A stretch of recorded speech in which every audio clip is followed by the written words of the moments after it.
ആഗതനായ ഭർത്താവിനെ കണ്ടവൾ വേഗേന സുസ്മിതമുദ്ധാനവും ചെയ്തു.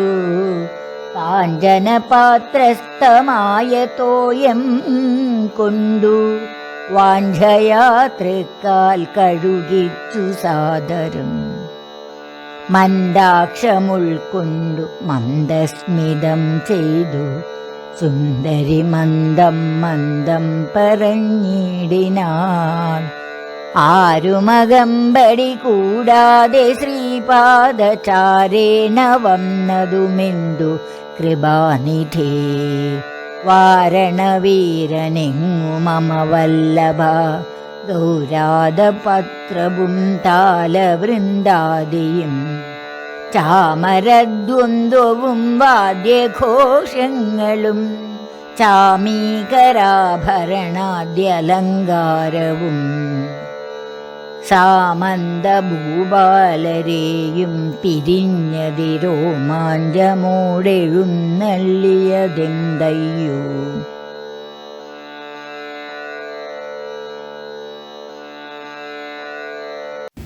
ഹരേ രാമ രാമ രാമ ഹരേ ഹരേ, ഹരേ കൃഷ്ണ കൃഷ്ണ കൃഷ്ണ ഹരേ ഹരേ. ശ്രീമദ് വാൽമീകി രാമായണ പരമ്പരയിലേക്ക് എല്ലാവർക്കും സ്വാഗതം. ഇത് ഭാഗം 164. രാമൻ്റെ വിഷാദം, രാമൻ്റെ സങ്കടം. വനവാസം അനുഷ്ഠിക്കുവാൻ അമ്മ കൗസല്യാദേവിയിൽ നിന്നും അനുവാദം വാങ്ങിച്ച ശേഷം രാമൻ ഭാര്യ സീതാദേവിയുടെ അടുക്കലേക്ക് ചെല്ലുകയായി. രാമനെ കണ്ട ദേവി അത്ഭുതം പൂണ്ടു. രാമൻ അതീവ ദുഃഖിതനായിരിക്കുന്നു. രാജ്യാധികാരം നഷ്ടപ്പെടുക മാത്രമല്ല, വനവാസം കൂടി അദ്ദേഹത്തിന് നിഷ്കർഷിച്ചിരിക്കുന്നു. ആ കാരണത്താൽ തന്നെ രാമൻ്റെ മുഖഭാവം വാടിയിരിക്കുന്നു. ശ്രീമദ് വാൽമീകി രാമായണം അയോധ്യാകാന്ഡം സർഗം 26. അതിൽ ആദ്യത്തെ 18 ശ്ലോകങ്ങൾ. ഈ സർഗത്തിൽ ആകെ 38 ശ്ലോകങ്ങളാണ് ഉള്ളത്. ആദ്യം ആ 18 ശ്ലോകങ്ങളും അതിനുശേഷം അതിൻ്റെ വ്യാഖ്യാനവും ശ്രദ്ധിച്ചാൽ. അഭിവാദ്യ ച കൗസല്യാം രാമഃ സംപ്രസ്ഥിതോ വനം ഹൃദസ്വസ്ത്യയനോ മാത്ര ധർമ്മിഷ്ഠേവാത്മനി സ്ഥിതഃ. വിരാജയൻ രാജസുതോ രാജമാർഗം നരൈർഹൃദം ഹൃദയാന്യാമമന്ധേവ ജനസ്യ ഗുണവർത്തയ. വൈദേഹി ചാപി തത്സർവം ന ശുശ്രാവ തപസ്വിനി തദേവ ഹൃദി തസ്യാശ്ച യൗവരാജ്യാഭിഷേചനം. ദേവകാര്യം സ്മ സാ കൃത്വാ കൃതജ്ഞാ ഹൃഷ്ടചേതനാ അഭിജ്ഞാ രാജധർമാണാം രാജപുത്രം പ്രതീക്ഷതി. പ്രവിവേശാധരാമസ്തു സ്വവേഷ്മസുവിഭൂഷിതം പ്രഹൃഷ്ടജനസമ്പൂർണം ക്രിയാ കിഞ്ചിദവാങ്മുഖഃ. അധ സീതാ സമുത്പത്യ വേപമാനാ ച തം പദിം അപശ്യജ്ജോഗസന്ദപ്തം ചിന്താവ്യാകുലിതേന്ദ്രിയം. താം ദൃഷ്ട്വാ സഹി ധർമാത്മാ ന ശശാകമനോഗതം തം ശോകം രാഘവഃ സോഢും തതോ വിവൃതദാം ഗതഃ. വിവർണവദനം ദൃഷ്ട്വാ തം പ്രസിന്നമമർഷണം ആഹ ദുഃഖാവിസന്ദത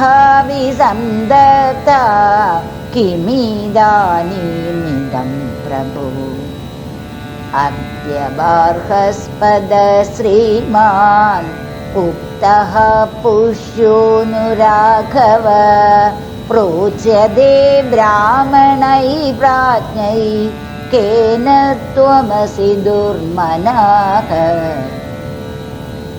न ते शतशलाकेन जलभेन निभेन च आवृतं वदनं वल्गु छत्रेणाभिविराजते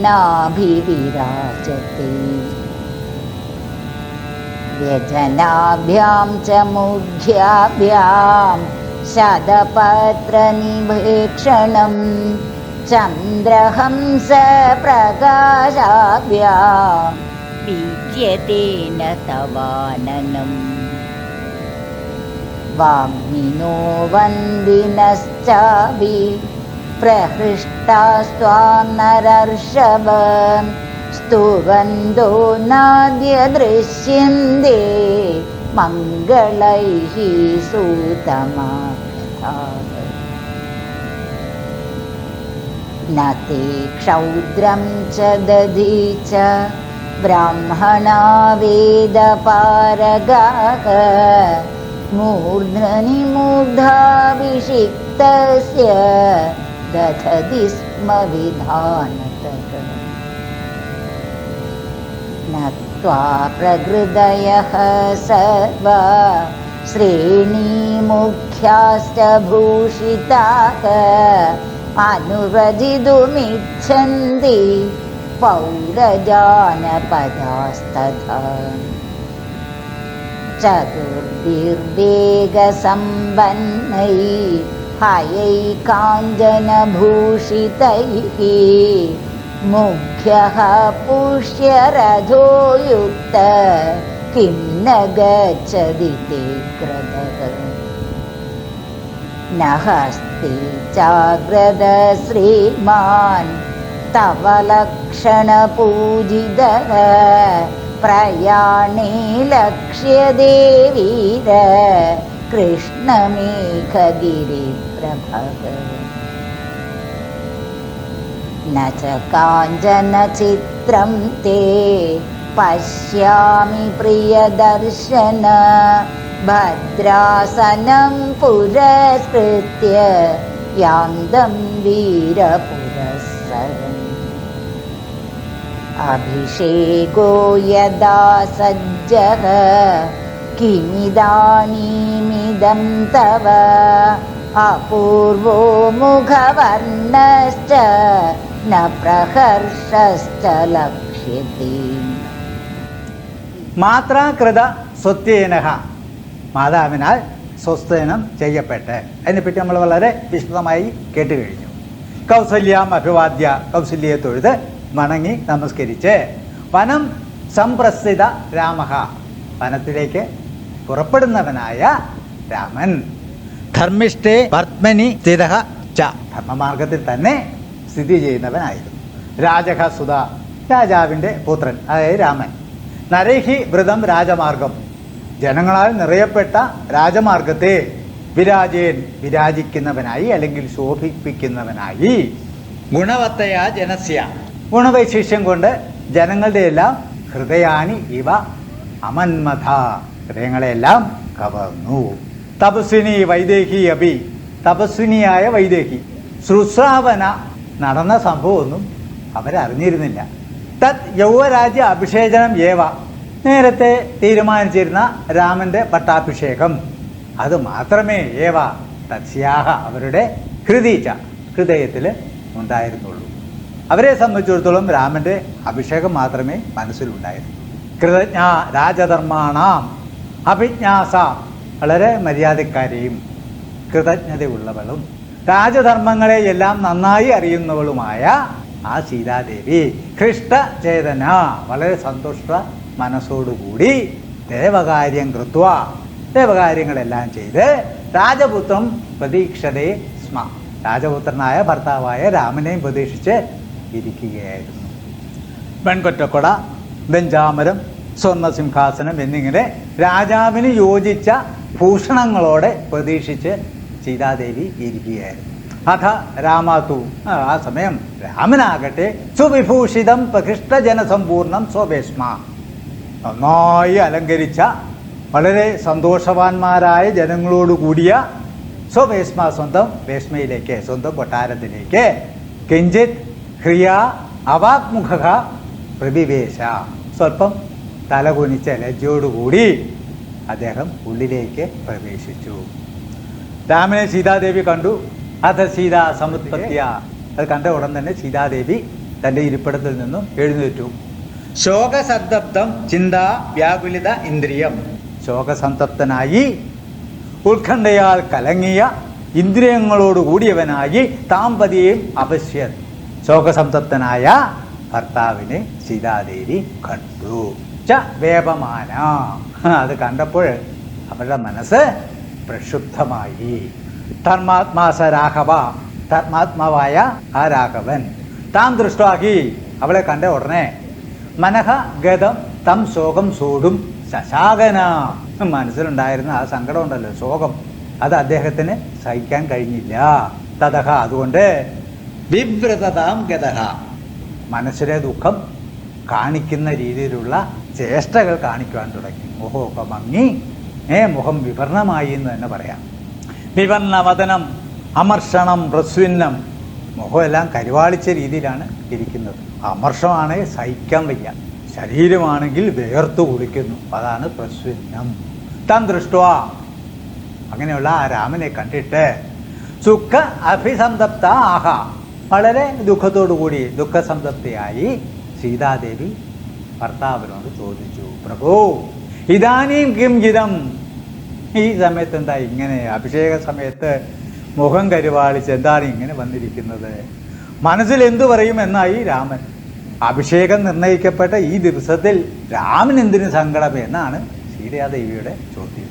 രാഘവ അദ്യ ഉക്ത, ഇപ്പോൾ പറയപ്പെട്ട, എന്തുവാ പറയപ്പെട്ടത്? ഇന്ന് പട്ടാഭിഷേകം നിശ്ചയിച്ചിരിക്കുന്ന ദിവസമാണ്.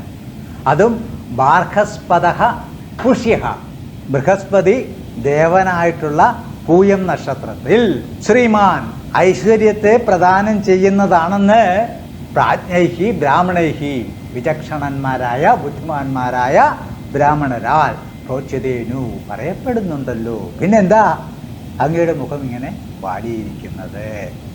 കേന ത്വം ദുർമനാഹ അസി, പിന്നെ എന്തിനാണങ്ങ് മനസ്താപം ഉള്ളവനായി കാണപ്പെടുന്നത്? ചതേ ബൽഗൂവദനം, കൂടാതെ അങ്ങയുടെ മനോഹരമായ മുഖം ചത ശലാകേന ജലഭേന നിഭേന ഛത്രേണ ആവൃതം, 100ഓളം കമ്പികളുള്ള, അതാണ് ശത ശലാകേന. പിന്നെ ജലഭേന നിഭേന, വെള്ളത്തിലെ നുര പോലെ വെളുവെളുത്ത, ഛത്രേണ, ഏതാ വെൺകൊറ്റ കുടയാൽ മറയ്ക്കപ്പെട്ട്, അഭി വിരാജതേന, വിരാജിക്കുന്നതായി കാണുന്നില്ല, 2 വെഞ്ചാമരങ്ങളാൽ വീശുന്നില്ലല്ലോ, വീശപ്പെട്ടതായി കാണുന്നില്ലല്ലോ.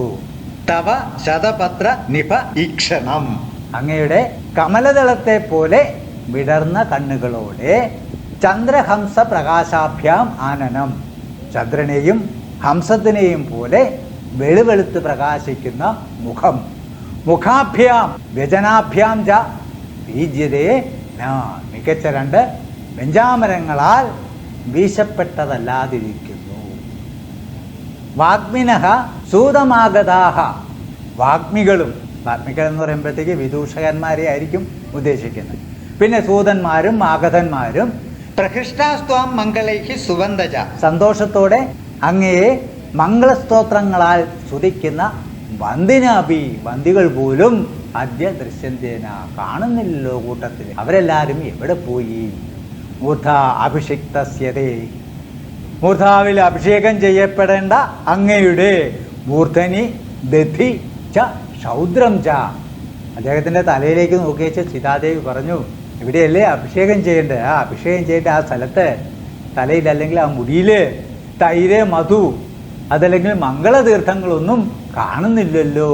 വേദ പാരകാഹ, വേദപാരകന്മാർ, വേദത്തിന്റെ അവസാനം വരെ കണ്ടിട്ടുള്ളവർ. പിന്നെ ബ്രാഹ്മണർ, അവർ വിധിപ്രകാരം ന ദദതി സ്മ, ഇതാ അങ്ങേ അഭിഷേകമൊന്നും ചെയ്തില്ലേ, എന്നല്ലേ അങ്ങയുടെ അഭിഷേകം. പൂഷിത പൗരജാനപദാഹ, ശ്രേണിമുഖ്യാജ, ഭൂഷിതരായ അലങ്കരിക്കപ്പെട്ട നഗരവാസികളും ശ്രേണിമുഖ്യാജ, സാമന്തന്മാരും, അതായത് റോഡ് സൂപ്പർവൈസേഴ്സും, തഥാ പ്രകൃതയ സർവാഹ, അമാത്യന്മാരും എല്ലാ മന്ത്രിമാരും ത്വാം അനുവ്രജിതും ഇച്ഛന്തീന, എന്താ അവർക്കാർക്കും അങ്ങേ പിന്തുടരാൻ താല്പര്യമില്ലേ. വേഗസമ്പന്നൈഹി, അതീവ വേഗതയുള്ള, ചതുർഭി ഹയൈഹി യുക്ത, 4 കുതിരകളാൽ കൂട്ടിയ, കാഞ്ചനഭൂഷിതൈ, സ്വർണ്ണാലങ്കൃതമായ, മുഖ്യ പുഷ്യരഥ, വിശേഷ അവസരങ്ങളിൽ അല്ലെങ്കിൽ മഹോത്സവങ്ങളിൽ ഉപയോഗിക്കുന്ന പുഷ്യരഥം. ദേ അഗ്രത കിംന ഗച്ഛതി, അങ്ങയുടെ മുമ്പ് എന്താണ് വരാതിരിക്കുന്നത്, അതെവിടെ പോയി. വീര കൃഷ്ണമേഘ ഗിരിപ്രഭ, കാർമേഘത്താൽ മൂടപ്പെട്ട പർവ്വതത്തിന്റെ പ്രഭ പോലെ. കൃഷ്ണമേഘ എന്ന് പറഞ്ഞാൽ കാർമേഘം, ഗിരി എന്ന് പറഞ്ഞാൽ പർവ്വതം, അതിന്റെ പ്രഭയോടുകൂടി. ലക്ഷണപൂജിത ശ്രീമാൻ ഹസ്തീജ, ലക്ഷണയുക്തനായ അലങ്കരിക്കപ്പെട്ട ഐശ്വര്യമുള്ള ആനയും. ഹസ്തീജ, ശ്രീമാൻ ഹസ്തീജ. തവപ്രയാണേ അഗ്രത ലക്ഷ്യതേന, അങ്ങയുടെ വരവിന് മുമ്പിൽ കാണപ്പെടുന്നില്ലല്ലോ. പ്രിയദർശന തേ പുരസ്കൃത്യ, അങ്ങയുടെ മുമ്പിൽ വീരപുരസ്സരം കാഞ്ചന ചിത്രം ഭദ്ര ആസനം യാന്തം ജപശ്യാമിന. വീരപുരസ്സരം, വീരന്മാർക്ക് യോജിച്ചതും, കാഞ്ചന ചിത്രം സ്വർണ്ണാലങ്കൃതവുമായ, ഭദ്രാസനം സിംഹാസനം, സ്വർണ്ണ സിംഹാസനം, യാന്തം ജപശ്യാമി, കൊണ്ടുവരപ്പെടുന്നതായി ഞാൻ കാണുന്നില്ലല്ലോ, അല്ലയോ പ്രിയദർശന. തവ അഭിഷേക സജ്ജ, അങ്ങയുടെ അഭിഷേകം സജ്ജമായിരിക്കുന്നു. യഥാ പ്രഹർഷക ച ലക്ഷ്യതേന, അങ്ങനെയിരിക്കെ അങ്ങയുടെ മുഖത്ത് സന്തോഷമൊന്നും കാണുന്നില്ലല്ലോ. ഇതാനീം മുഖവർണ്ണ, ഇപ്പോൾ മുഖത്തുള്ള വാട്ടം, അപൂർവച, അപൂർവം തന്നെ, ഇന്നേവരെ ഇങ്ങനെയൊരു മുഖത്തെ വൈക്ലഭ്യം കണ്ടിട്ടേ ഇല്ല. കിം ഇതം, എന്താണ് ഇങ്ങനെയൊക്കെ. സ്ഥിതപ്രജ്ഞനായിരുന്ന രാമന് എന്തുപറ്റി? ദൈവഹിതമാണെങ്കിൽ തന്നെയും താൻ ചതിക്കപ്പെട്ടു എന്ന കാര്യം രാമൻ മനസ്സിലാക്കിയിരിക്കുന്നു. അത് നമുക്ക് അടുത്ത ഭാഗത്ത് കേൾക്കാം. സീതയെ അയോധ്യയിൽ തന്നെ താമസിപ്പിക്കുവാൻ രാമൻ ഉത്തരവിടുന്നു. അതാണ് 165 ഭാഗം. മറക്കാതെ ഈ ചാനൽ സബ്സ്ക്രൈബ് ചെയ്യുക. ഈ ഭാഗം ഇവിടെ അവസാനിക്കുന്നു. വീണ്ടും 165 ഭാഗത്ത് നമുക്ക് കാണാം. ഉത്തമയായ ഒരു ഭാര്യ എങ്ങനെ ഇരിക്കണം, അത് സീതാദേവിയുടെ കാഴ്ചപ്പാടിൽ നമുക്ക് കേൾക്കാം. നന്ദി, നമസ്കാരം.